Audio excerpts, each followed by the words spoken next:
Assalamualaikum warahmatullahi wabarakatuh. Di sini kami akan mempresentasikan hasil diskusi dari kelompok kami. Sebelumnya, saya ucapkan terima kasih kepada Bu Ruci selaku dosen pengampu mata kuliah audit investigasi. Adapun nama anggota kelompok kami, saya sendiri, Nila Septiana dengan NIM 018, dan rekan saya, Nelly Septiani dengan NIM 017, Ervina Fernanda dengan NIM 058, Nurlaili Fadia dengan NIM 081, Natasha Sabila dengan NIM 096, Maya Dila Islamia dengan NIM 102. Untuk mempersingkat waktu, saya persilahkan untuk penyaji memaparkan materinya.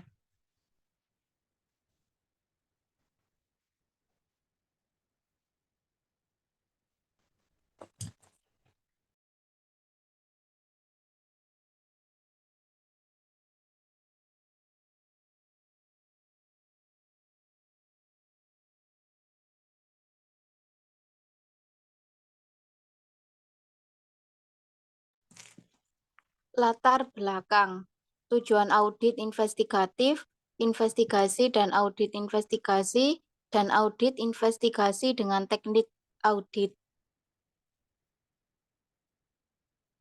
1. Tujuan audit investigatif.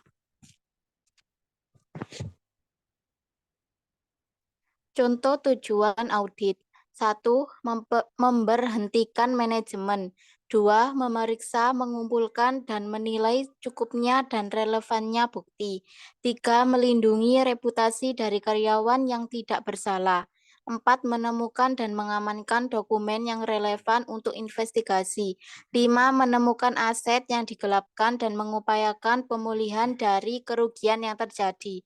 6. Memastikan bahwa semua orang, terutama terduga pelaku, mengerti kerangka acuan investigasi dengan harapan mereka bersedia kooperatif. 7. Memastikan bahwa pelaku kejahatan tidak bisa lolos dari perbuatannya. 8. Menyapu bersih semua karyawan pelaku kejahatan. 9. Memastikan bahwa perusahaan tidak lagi menjadi sasaran penjarahan. 10. Menentukan bagaimana investigasi akan dilanjutkan.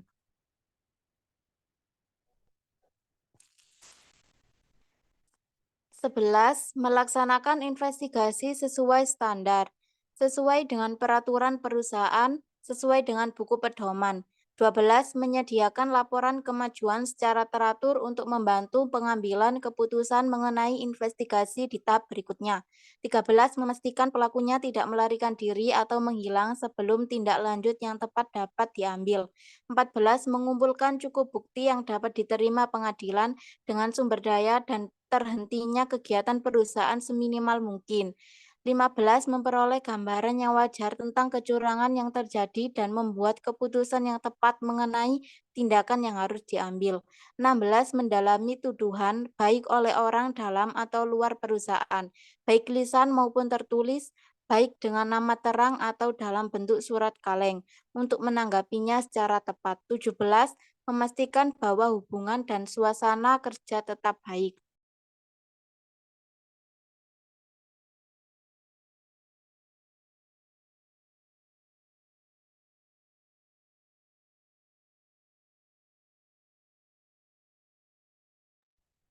Delapan belas, melindungi nama baik perusahaan atau lembaga. 19. Mengikuti seluruh kewajiban hukum dan mematuhi semua ketentuan mengenai due diligence dan klaim kepada pihak ketiga atau misalnya klaim asuransi. 20. Melaksanakan investigasi dalam koridor kode etik.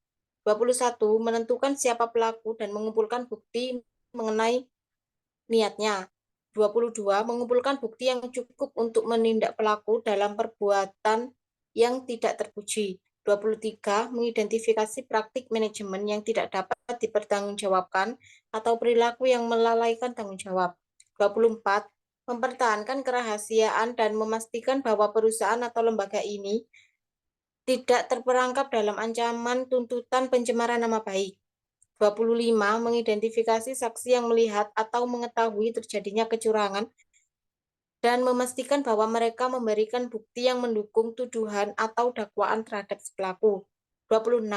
Memberikan rekomendasi mengenai bagaimana mengelola risiko terjadi kecurangan ini yang tepat.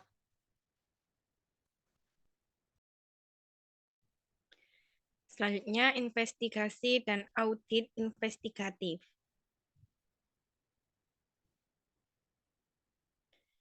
Aksioma dalam investigasi. Aksioma atau postulat adalah pernyataan atau proposition yang tidak dibuktikan atau tidak diperagakan dan dianggap sudah jelas dengan sendirinya.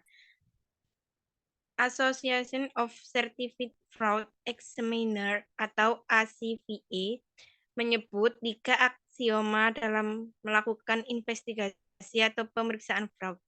Ketiga aksioma ini oleh ACFE diistilahkan fraud aksioma fraud yang terdiri atas aksioma 1 fraud is hidden, aksioma 2 reserve proof, aksioma 3 existence of fraud.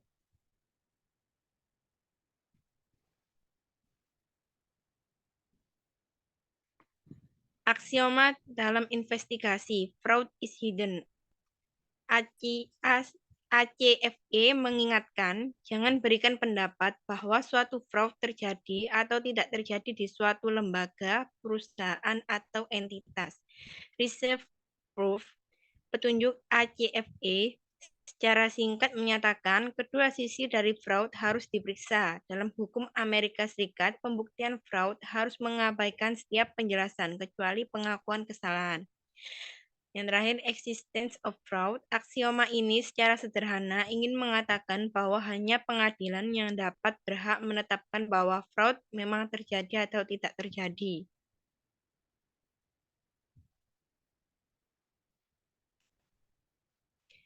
Predication. Predication adalah keseluruhan dari peristiwa, keadaan pada saat peristiwa itu, dan segala hal yang terkait atau berkaitan yang membawa seseorang yang cukup terlatih dan berpengalaman dengan kehati-hatian yang memadai kepada kesimpulan bahwa fraud telah sedang atau akan berlangsung. Predication adalah dasar hukum untuk memulai investigasi. Investigasi atau pemeriksaan fraud jangan dilaksanakan tanpa adanya predication yang tepat. Investigasi dengan pendekatan teori fraud meliputi langkah-langkah sebagai berikut. Yang pertama, analisis data yang tersedia. Yang kedua, ciptakan atau kembangkan hipotesis berdasarkan analisis di atas. Yang ketiga, uji atau tes hipotesis tersebut. Yang keempat, perhalus atau ubah hipotesis berdasarkan hasil pengujian sebelumnya.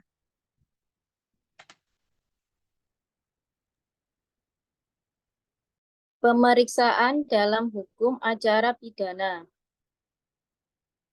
Undang-Undang Hukum Acara Pidana atau Undang-Undang Nomor 8 Tahun 1981 mengatur tahapan hukum acara pidana sebagai berikut. 1. Penyelidikan. 2. Penyidikan. 3. Penuntutan. 4. Pemeriksaan di sidang pengadilan. 5. Putusan pengadilan. 6. Upaya hukum. 7. Pelaksanaan putusan pengadilan. 8. Pengawasan terhadap pelaksanaan putusan pengadilan. 3. Audit investigatif dengan teknik audit. Audit investigatif dengan teknik audit.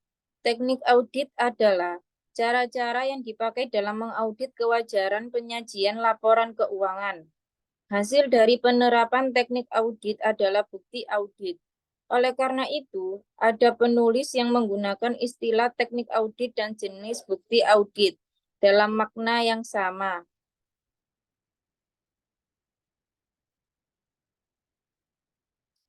Tujuh teknik audit. 1.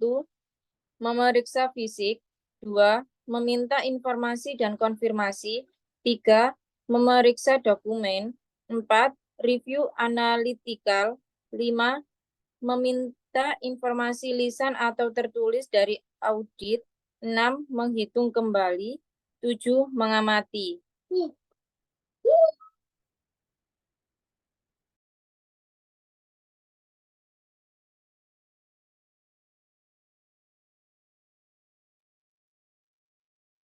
Selanjutnya, memeriksa fisik atau physical examination lazimnya diartikan sebagai penghitungan uang tunai, baik dalam mata uang rupiah atau mata uang asing, kertas berharga, persediaan barang, aset tetap, dan barang berwujud lainnya.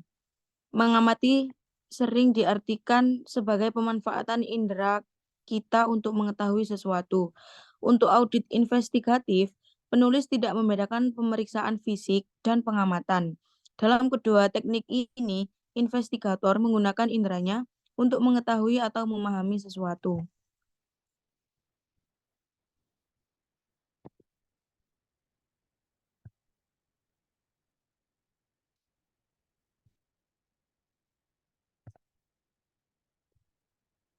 Meminta informasi dan konfirmasi.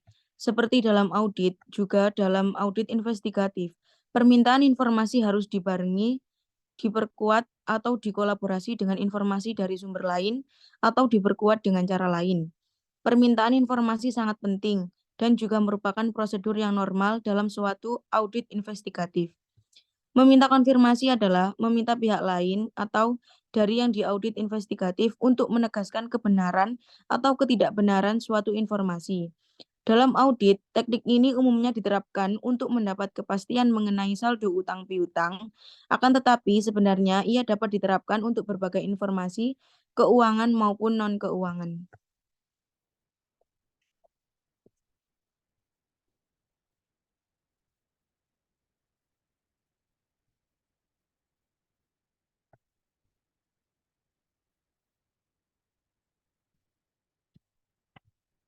Berikutnya memeriksa dokumen.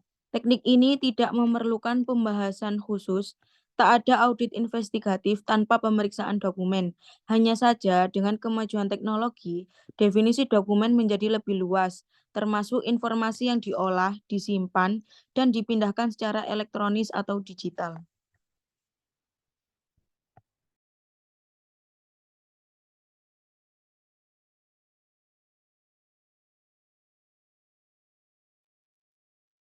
Review analytical.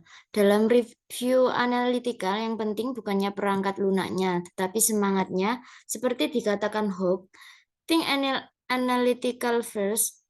Ini ciri auditor dan investigator yang tangguh. Kuasai gambaran besarnya lebih dulu. Ada bermacam-macam variasi dari teknik review analytical, namun semuanya didasarkan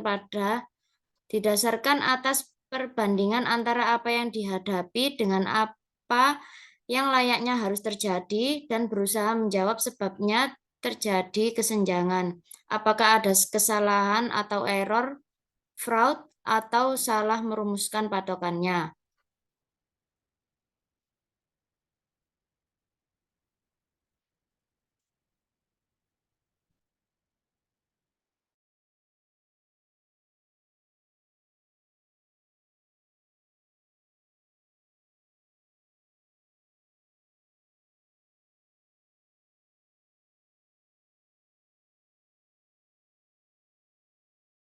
Beberapa teknik review analytical yang disajikan dengan label tertentu untuk memudahkan pemahaman.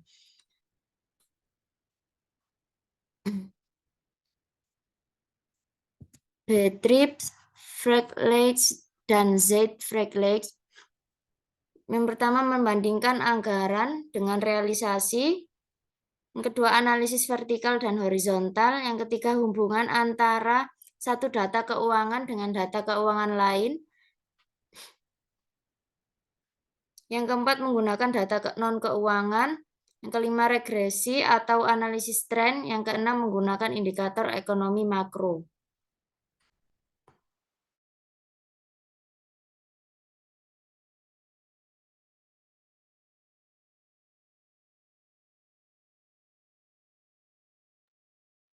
Selanjutnya menghitung kembali. Menghitung kembali atau reperform tidak lain dari mengecek kebenaran perhitungan, kali, bagi, tambah, kurang, dan lain-lain. Ini prosedur yang sangat lazim dalam audit. Biasanya tugas ini diberikan kepada seorang yang baru mulai bekerja sebagai auditor atau seorang junior auditor di kantor akuntan.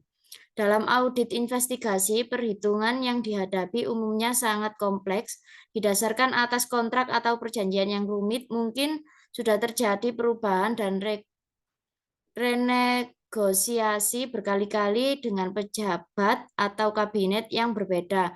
Perhitungan ini dilakukan atau disupervisi oleh investigator yang berpengalaman.